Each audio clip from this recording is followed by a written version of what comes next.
The sky cracked open like glass as the first wave of firestorms hit the valley. From the edge of the cliffs, the human soldier named Rian crouched low, shielding his face from the heat. His armor was already scratched and melted in places. But the real war hadn't started yet. This was just the beginning of the Hunger Games trial. He wasn't chosen, he was thrown in. The Alien Council had called it an accident, but Rian knew better. They needed humans in this survival test to see if they could stand against nature, weapons, and alien predators, and he was alone. Or so he thought. Down the slope, he saw movement. His rifle snapped into his hands instantly. The tall figure walked upright, slow and unafraid. Blue skin shimmered under the toxic sky. It wasn't a beast. It was one of the Zarella, an alien race known for their cold blood and sharp instincts. She didn't carry a weapon, just a small bag on her back. Her eyes glowed, not with anger, but curiosity. She stopped a few feet from him and tilted her head. Rian kept his aim steady, sweat sliding down his neck. He had heard stories about her kind, smart, fast, deadly, but this one didn't strike first. "I saw your fire," she said in clear standard. Her voice was smooth and calm. "I need warmth. You have a tent and a body. I offer an alliance." Her words hit like a thrown knife. Rian blinked in confusion, unsure if it was a trick or a test. "What kind of alliance?" he asked. She stepped closer. Her orange exosuit had clear scratches. She had been in fights too. She lowered herself, one knee touching the scorched ground. Her face was serious. "We share food, heat, watch each other's backs. The nights here kill faster than bullets. I am cold-blooded. My body can shut down. Yours can't. I need your warmth. You need my claws." She held out a clawed hand in silence. He didn't take it yet. He looked past her, into the mountains. He had seen others die already. One human impaled on spikes. One Zarella shredded by a flying beast. These games weren't fair. They were designed to push instincts to the limit. Trust was a weapon too. Rian slowly lowered his gun. He couldn't survive alone. Not out here. The cold nights had nearly frozen his legs 2 days ago. He remembered wrapping his body in his pack, trembling as frost crept in. "What's your name?" he asked. She paused for a moment, then answered without blinking. "Betrayal. First Blade of Zarella Unit 9. But here, that means nothing. I am just prey like you." Her voice didn't shake. But he noticed her arms had small shivers now. He sighed. Then stood and unzipped the entrance to his green tent. Inside were basic supplies. Blankets, a medkit, rations. "Get inside before the temperature drops," he said. She obeyed without a word, crawling into the small space. Rian followed her and zipped it shut. The tent was barely big enough for one. But now it held 2 bodies, 2 enemies, or maybe 2 survivors. She removed her boots and sat cross-legged, folding her hands over her chest. They didn't speak for a while. Just listened to the distant howls outside.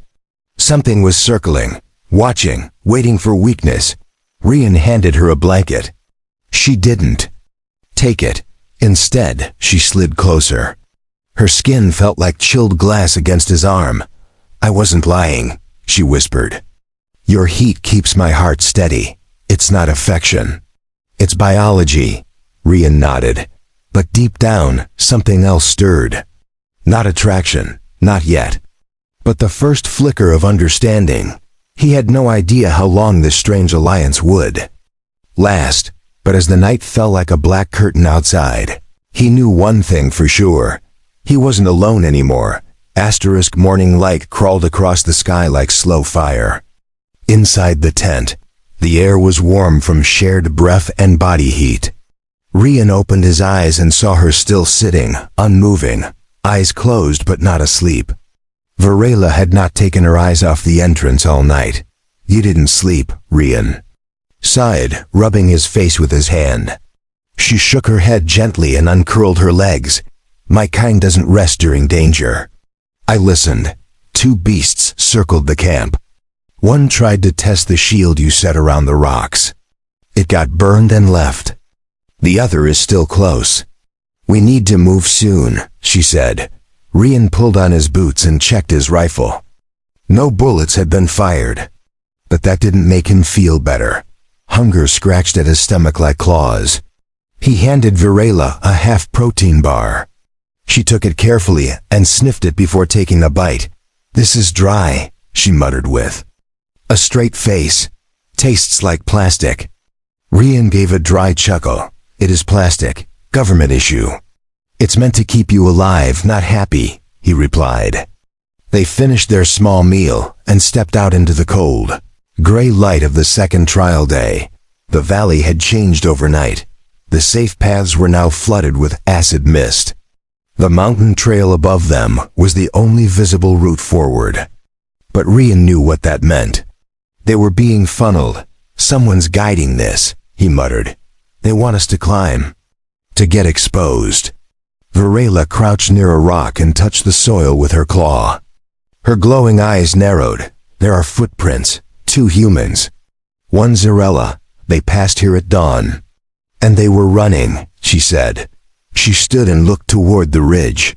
Her expression was unreadable. Rian loaded his weapon and secured his gear. He looked at her once more. You still want this alliance? He asked. She stepped beside him without speaking and started walking up the rocks. As they moved higher, the air grew thinner and the wind louder. The sun barely warmed. The ground, sharp sounds echoed around them. Once, they heard a scream, not human. Not Zarella. Something else. They reached a flat ridge and took cover behind a large boulder. Rian peeked over the edge and saw what had made the others run. A mechanical beast, 6-legged and glowing with red light, stalked the path below. Its claws tore through rock like paper. That's not part of the wildlife, Rian whispered. Virela's face hardened. It's a game monitor, not alive.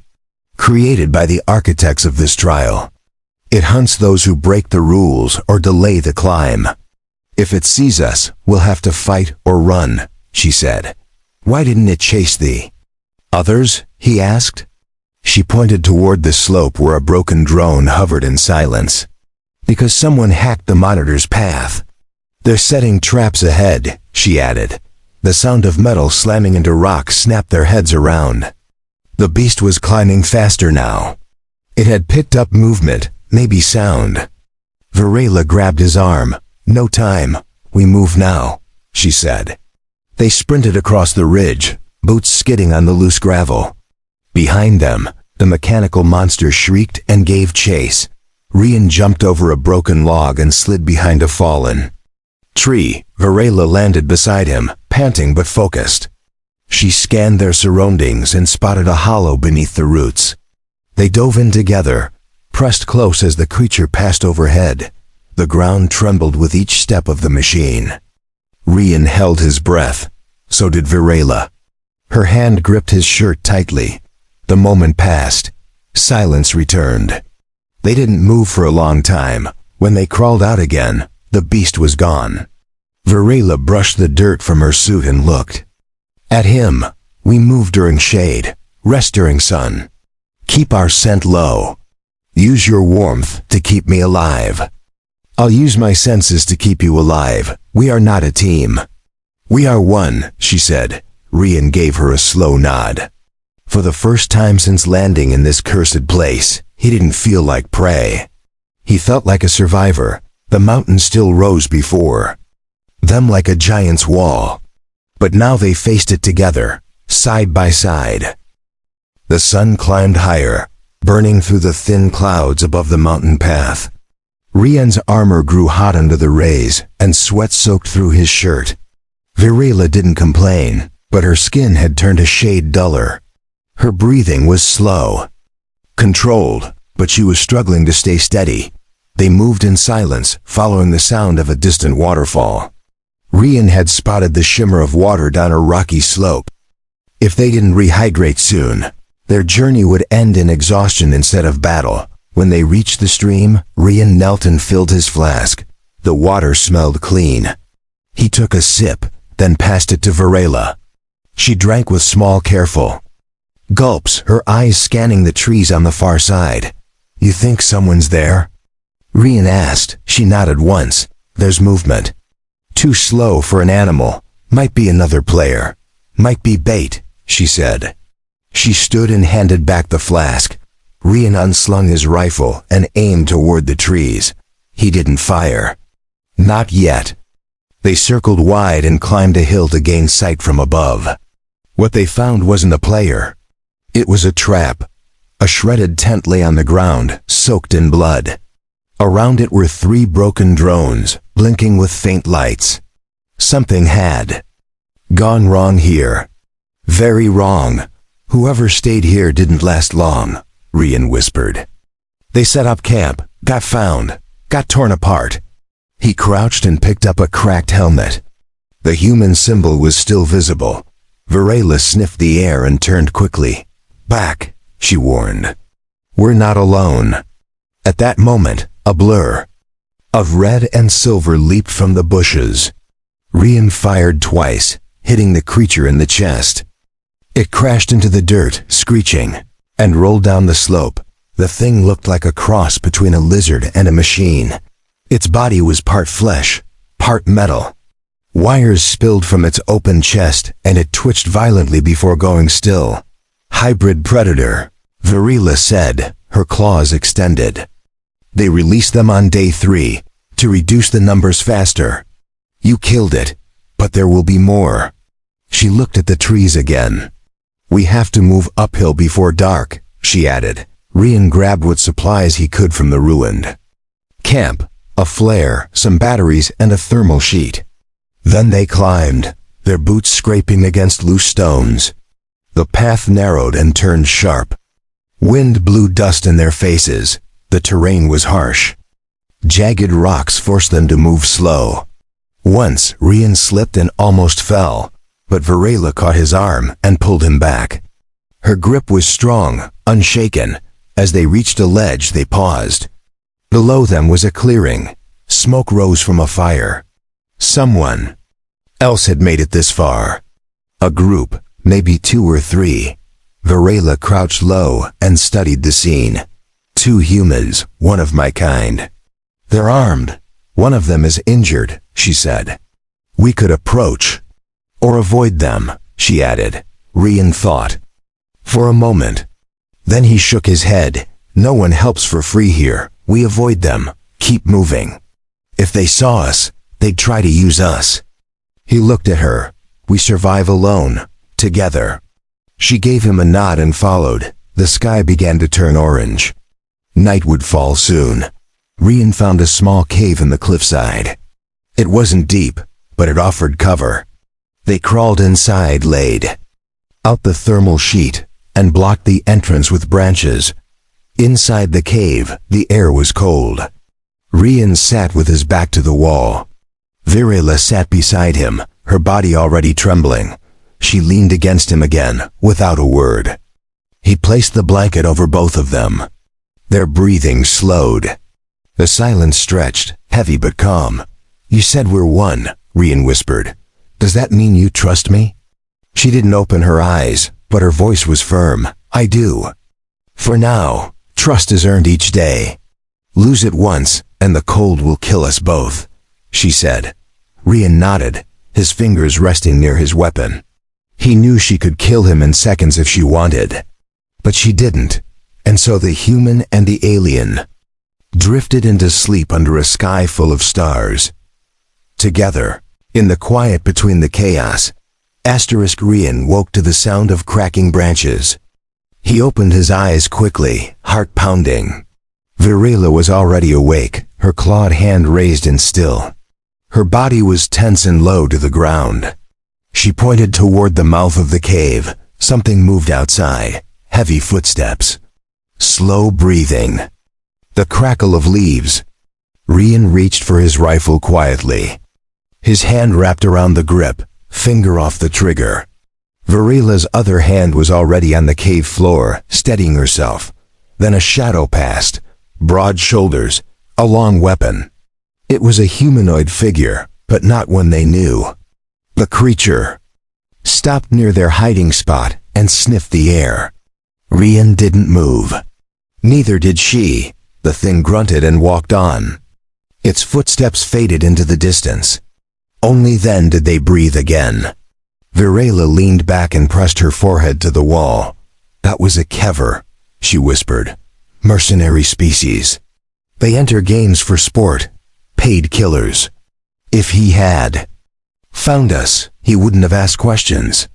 Rian nodded and slowly sat up. "Looks like the stakes just got higher," he said. He checked his supplies. Not much food left. No more clean water. They had to move again. But now, not just to escape the predators. Now they were being hunted by other players.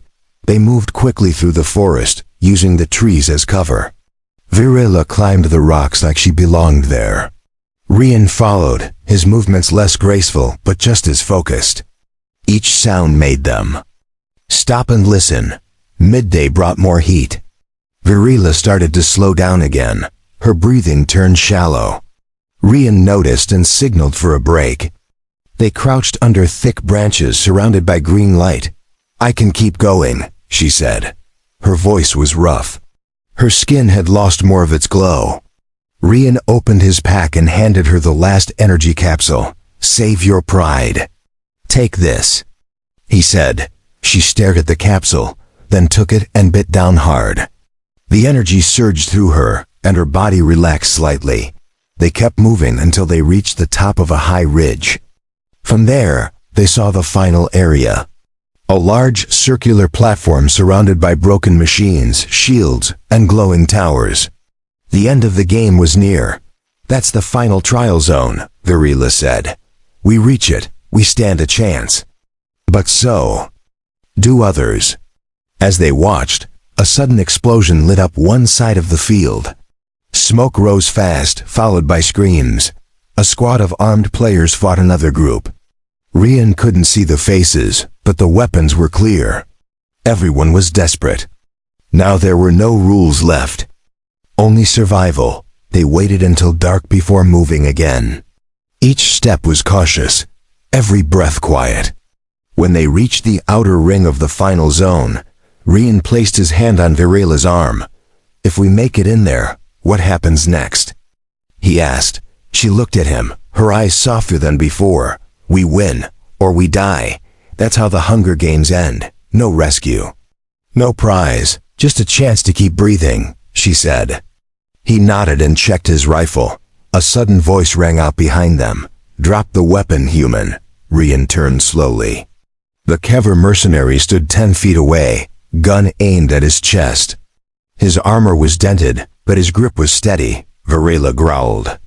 And stepped forward, claws ready. The Kever laughed. "You think I fear you, cold blood? I've taken down 5 of your kind this week," he said. Rian didn't speak. He looked at the ground behind the Kever. A tripwire was hidden beneath the leaves. Placed by someone before, he raised his hands and stepped back. "All right, you win," Rian said. The Kever stepped forward to finish it. One more step was all it took. His foot snapped the wire, and a hidden blade launched from the dirt into his leg. The mercenary screamed and fired wildly. Rian dove to the side and returned fire. Virela pounced, her claws slashing through armor. Together, they brought the beast down. When the fight was over, they stood in silence. Blood steamed on the rocks. The forest was quiet again. Rian looked at Virela. She was breathing hard, face streaked with dirt and blood. But her eyes were alive. "You planned that?" she asked. He gave a tired nod. "I noticed the trap earlier. Just needed the right bait," he said. She stared at him for a moment, then gave a faint smile. They moved forward again, both wounded but stronger than before. And the final zone waited ahead, glowing in the dark like a promise. The final zone was closer than ever. but the air around it felt heavier. A low humming filled the space, pulsing through the ground like the heartbeat of a dying machine. Rian crouched behind a large metal slab, his eyes scanning the glowing towers. Varela knelt beside him, studying the patterns of the light. These towers control the final event. When we step in, the game changes. No more hiding, no more resting. This is where survivors become victors, she said. Rian adjusted his weapon and checked the last charge on his battery pack. We're not the only ones left. That explosion earlier didn't kill everyone. Someone's watching this place, waiting for a chance, he said. A sudden sharp cry echoed from the trees behind them. Varela spun around, claws ready. A human figure stumbled into view, blood pouring from his leg. He raised a shaky hand and collapsed beside a rock. "Help, please," he gasped. His armor was torn, face dirty, but he was still breathing. Rian approached cautiously and knelt beside him. "Who did this?" he asked. The man coughed and pointed weakly. "3 of them. 2 Zarella, 1 human, working together. They're not playing fair," he said. Varela's eyes narrowed. "So alliances exist beyond us," she muttered. She looked down at the wounded man, her expression unreadable. "Can you walk?" she asked. He shook his head slowly. Rian looked around. They didn't have the time or supplies to carry another person. The final zone was activating. Bright rings of energy flickered between the towers. The countdown had begun. "We can leave him," Varela said flatly. "He'll slow us down. Or we help him and risk dying before the trial begins," she added. Rian didn't answer right away. Then he opened his pack and pulled out the thermal sheet. He wrapped it around the man's shoulders and dragged him behind a boulder. "You'll be safe here. Stay quiet. Don't move unless you have to," Rian said. The man grabbed his arm, eyes desperate. "Thank you," he whispered. Rian nodded once, then turned back to Varela. "Let's go," he said. She didn't argue. They entered the final zone together. A shock ran through their bodies as they passed the barrier. The energy didn't harm them, but it charged the air. Every breath felt electric. The platform beneath their feet shimmered with ancient symbols. As they walked toward the center, 3 shapes stepped from the opposite side. 2 Zarella warriors in black armor and 1 human woman with a red visor. All 3 were armed and ready. The human woman stepped forward. "You've made it far, but it ends here. There's only one spot for survival. The rest die," she said. Varela's claws clicked together. "Then come take it," she answered. Rian raised his rifle and took aim. The first blast came from the red-visored woman. Rian dodged left, rolling behind a broken pillar. Varela leaped forward, her claws deflecting a blade aimed at her throat. The battle began in full force. Energy bolts flew across the field. Metal clashed against claws. Rian took a hit to his shoulder but stayed upright. He fired and struck one of the Zarella in the leg. The warrior screamed and fell. Varela fought the other one, her movements sharp and precise. She ducked a punch and slashed across her enemy's chest. The Zarella dropped to the ground motionless. Only the red-visored human remained. She smiled, stepping over the bodies like stepping stones. "You 2 were impressive," she said. "But trust always leads to weakness." She aimed her weapon at Varela's back. Before she could fire, Rian tackled her from the side.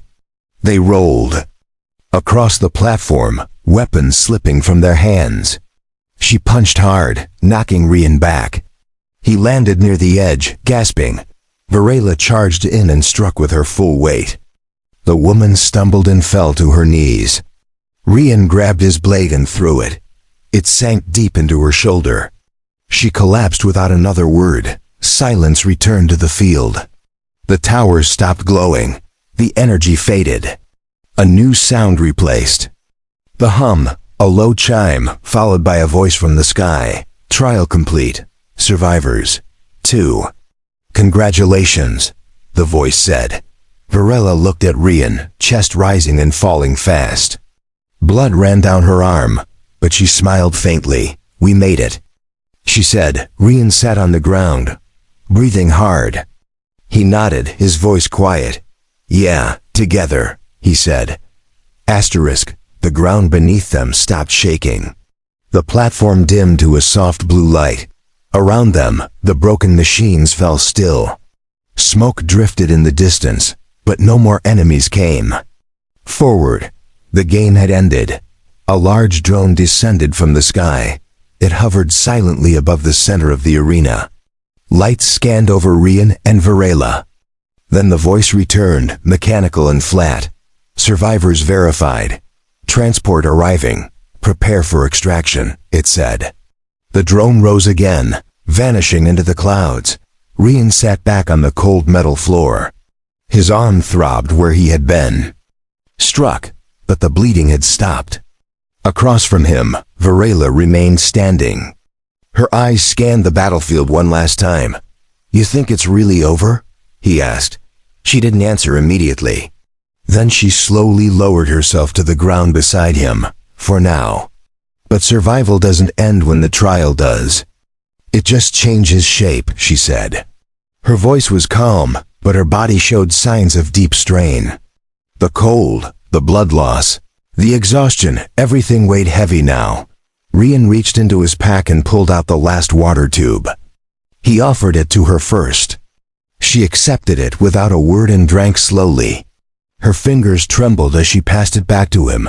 Above them, a distant rumble signaled the approach of the extraction vessel.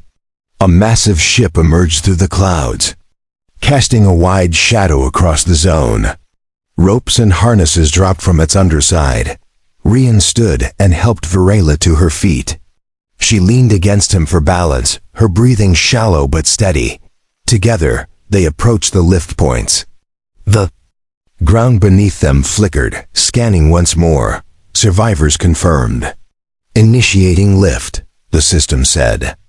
The two were pulled upward by magnetic force, rising through the air toward the safety of the vessel. Inside the ship, clean light washed over them. Medics in armor approached, scanning their vitals. One of them tried to pull Rian away, but he shook his head. She's with me, he said. The medic hesitated, then nodded and moved aside. Varela looked at him, confused. You don't owe me anything now, she said. The trial is over. Rian looked at her and gave a tired smile. No. But I'm not leaving you behind, he said. They were led into a decontamination room.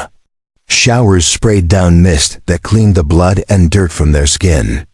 Then they were given simple robes and medical patches for their wounds. In the resting chamber, they sat across from each other on separate benches. For the first time in days, there was quiet. No roars, no gunfire, no need to run. Only silence. Varela leaned forward, elbows on her knees. I was trained to survive without allies. Taught to never trust another species. But now I question that, she said. Rian nodded. Same here. We were told the Zarella couldn't be trusted. That you were too cold, too calculating. But you kept me alive, he said. They didn't speak for a while. Words didn't matter much in that moment. The connection between them had been built through heat, danger, and choices that couldn't be undone. Later, a council official entered the room. A tall alien with golden skin and long robes. He looked at both of them with sharp eyes. You survived together. That's rare. Many alliances break before the final round, he said. Rian stood up straight, prepared for questioning. But the official smiled faintly. You've both earned the right to leave. Transportation back to your respective worlds is being arranged. Unless you request otherwise, he added. Varela looked at Rian, her voice steady. What if we choose the same destination? She asked. The official raised an eyebrow but gave a small nod. That can be arranged. You two are not prisoners. You are victors, he said. As the official left, Rian turned to her. I don't have anywhere I need to be, he said. She nodded. Then come with me. My planet is cold. You'll hate the weather. But you won't. Be alone, she said. Rian smiled. As long as you still need body heat, I think I'll manage, he said. They stood side by side, both scarred and changed. Not by the game, but by each other. The trial had ended, but something else had started. Not a game, not survival. Something worth keeping. And when the next transport door opened, they stepped through it together, into a future not shaped by rules, but by choice.